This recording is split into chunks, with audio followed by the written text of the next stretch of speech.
Chapitre 14. À propos de la parole d'Allah, أَيُشْرِكُونَ مَا لَا يَخْلُقُ شَيْئًا وَهُمْ يُخْلَقُونَ وَلَا يَسْتَطِيعُونَ لَهُمْ نَصْرًا. Est-ce qu'ils assignent comme associés ceux qui ne créent rien et qui eux-mêmes sont créés et qui ne peuvent ni les secourir ni se secourir eux-mêmes? Et Allah dit وَالَّذِينَ تَدْعُونَ مِن دُونِهِ مَا يَمْلِكُونَ مِن قِطْمِيرٍ. Tandis que ceux que vous invoquez en dehors de lui ne sont même pas maîtres de la pellicule d'un noyau de date. Dans le recueil de hadith authentique d'Al-Bukhari, Anas dit: le jour de la bataille de Uhud, le prophète alayhi salatu wassalam fut blessé à la tête et une de ses incisives cassée. Il dit alors: comment un peuple blessant au crâne son prophète peut-il réussir? Allah révéla alors: Laysa laka min al-amri shay. Tu n'as, Muhammad, aucune part dans l'ordre divin. Dans le même recueil, Ibn Umar qu'Allah agrée rapporte qu'il a entendu le prophète sallallahu alayhi wa sallam dire, après s'être relevé de l'inclinaison dans la dernière unité de la prière du matin: Ô Allah, maudis un tel et un tel, après avoir dit qu'Allah entende celui qui le loue, Seigneur, à toi la louange. Allah révéla alors: Laysa laka min al-amri shay. Tu n'as, Muhammad, aucune part dans l'ordre divin. Dans une autre version, il est rapporté que le prophète alayhi salatu wassalam invoqua Allah contre Safwan ibn Umayya, Suhayl ibn Amr et Al-Harith ibn Hisham. C'est alors qu'Allah révéla: Laysa laka min al-amri shay. Tu n'as, Muhammad, aucune part dans l'ordre divin. On y trouve aussi qu'Abu Huraira radiyallahu anhu a dit, lorsque le verset wa anzir ashiratak al-aqrabin et avertis les gens qui te sont les plus proches fut révélé au prophète sallallahu alayhi wa sallam, celui-ci se leva et dit: Ô peuple de Quraysh, rachetez donc vos âmes, car je ne vous serai d'aucun secours auprès d'Allah. Ô Abbas ibn Abdil Muttalib, je ne te serai d'aucun secours auprès d'Allah. Ô Safiya, tante du prophète sallallahu alayhi wa sallam, je ne te serai d'aucun secours auprès d'Allah. Ô Fatima, fille de Muhammad, demande ce que tu veux parmi mes richesses, mais je ne te serai d'aucun secours auprès d'Allah. Les points à retenir. Premièrement, l'explication des deux versets. Deuxièmement, l'histoire de la bataille de Uhud. Troisièmement, l'invocation dite de Qunut, du maître des envoyés, derrière lequel les maîtres élus, c'est-à-dire les compagnons, prononçaient le ta'min. Quatrièmement, l'invocation était dirigée contre des mécréants. Cinquièmement, ces derniers ont fait des choses que la majorité des mécréants n'avaient jamais fait. Ils ont blessé leur prophète à la tête, ont déployé tous leurs efforts pour le tuer et ont mutilé les musulmans tombés au combat malgré le lien étroit de parenté qui les liait. Sixièmement, à ce sujet, Allah a révélé au prophète alayhi salatu wassalam: Laysa laka min al-amri shay. Tu n'as, Muhammad, aucune part dans l'ordre divin. Septièmement, la parole d'Allah: Wa yatuba alayhim aw yu'adhibahum. Qu'il accepte leur repentir en embrassant l'islam ou qu'il les châtie. À propos de Safwan ibn Umayya, Suhayl ibn Amr et Al-Harith ibn Hisham. Or, il a accepté leur repentir et ils sont devenus croyants. Huitièmement, l'invocation du recueillement profond Qunut lors d'événements importants. Neuvièmement, ceux contre qui l'invocation était dirigée ont été cités par leur nom et par ceux de leurs parents. Dixièmement, maudire une personne en particulier durant l'invocation du recueillement profond. Onzièmement, l'événement vécu par le prophète alayhi salatu wassalam après la révélation du verset wa anzir ashiratak al-aqrabin et avertis les gens qui te sont les plus proches. Douzièmement, la ténacité du prophète alayhi salatu wassalam dans le domaine de la prédication, au point où il fut traité de fou.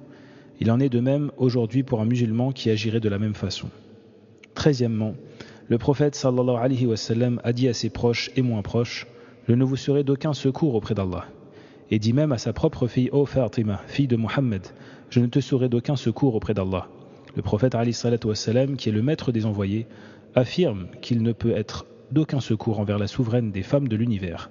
Ainsi, sachant que ces paroles ne sont que vérité, et si l'on observe dans quel état se trouve l'élite de la communauté de nos jours, le tawhid et l'isolement dans lequel est réduite la religion apparaissent alors. Commentaire.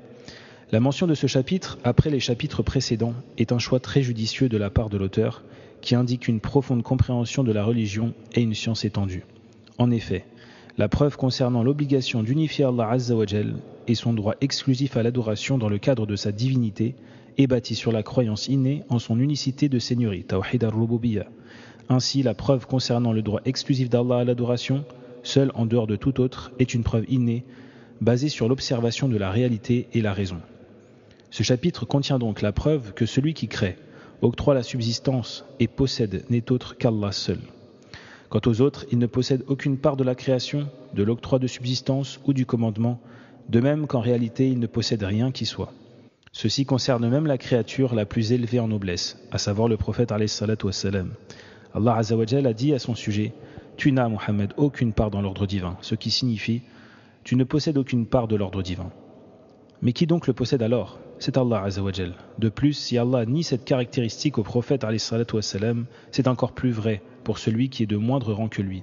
Et ceux qui s'adressent aux occupants des tombes, aux pieux, saints et prophètes, prétendent au fond d'eux-mêmes que ces êtres possèdent certains pouvoirs, comme l'octroi de subsistance ou l'entremise et l'intercession sans la permission et la volonté d'Allah Azza wa Jal.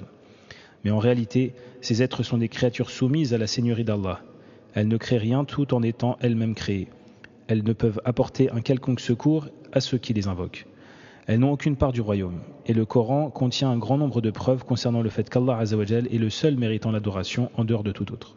Parmi ces preuves, il y a le fait que les polythéistes reconnaissent la seigneurie d'Allah. Or, ce type de preuve indique que celui qui mérite l'adoration est celui dont ils ont reconnu la seigneurie. Il y a aussi les preuves stipulant qu'Allah Azza wa Jal a accordé la victoire à ses messagers et ses élus contre ses ennemis. On peut aussi mentionner comme preuve la faiblesse de la créature et le fait qu'elle soit venue au monde sans son consentement, car c'est Allah Azza wa Jal qui lui a donné vie. De même, cette créature quittera cette vie sans son propre consentement. Elle est donc dominée, et sait, sans l'ombre d'un doute, que ce ne sont pas ces divinités qui l'ont dominée, rabaissée et réduite à cet état. C'est plutôt Allah seul, Azza wa Jal. C'est lui seul qui fait vivre et donne la mort, et ceci est une affirmation générale qui est connue de tous de façon innée.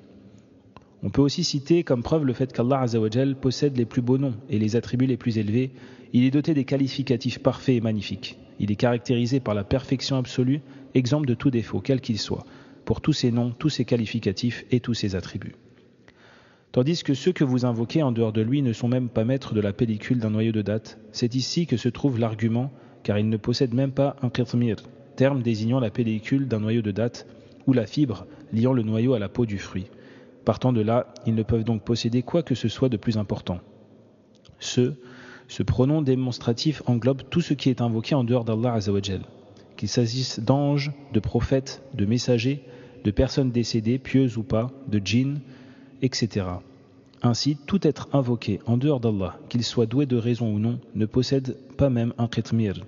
Pourquoi donc l'invoquer? Il est donc obligatoire de s'adresser à celui qui possède cela. Dans le recueil de hadith authentique d'Al-Bukhari, Anas dit: le jour de la bataille de Uhud, le prophète alayhi salatu wassalam fut blessé à la tête et une de ses incisives cassée.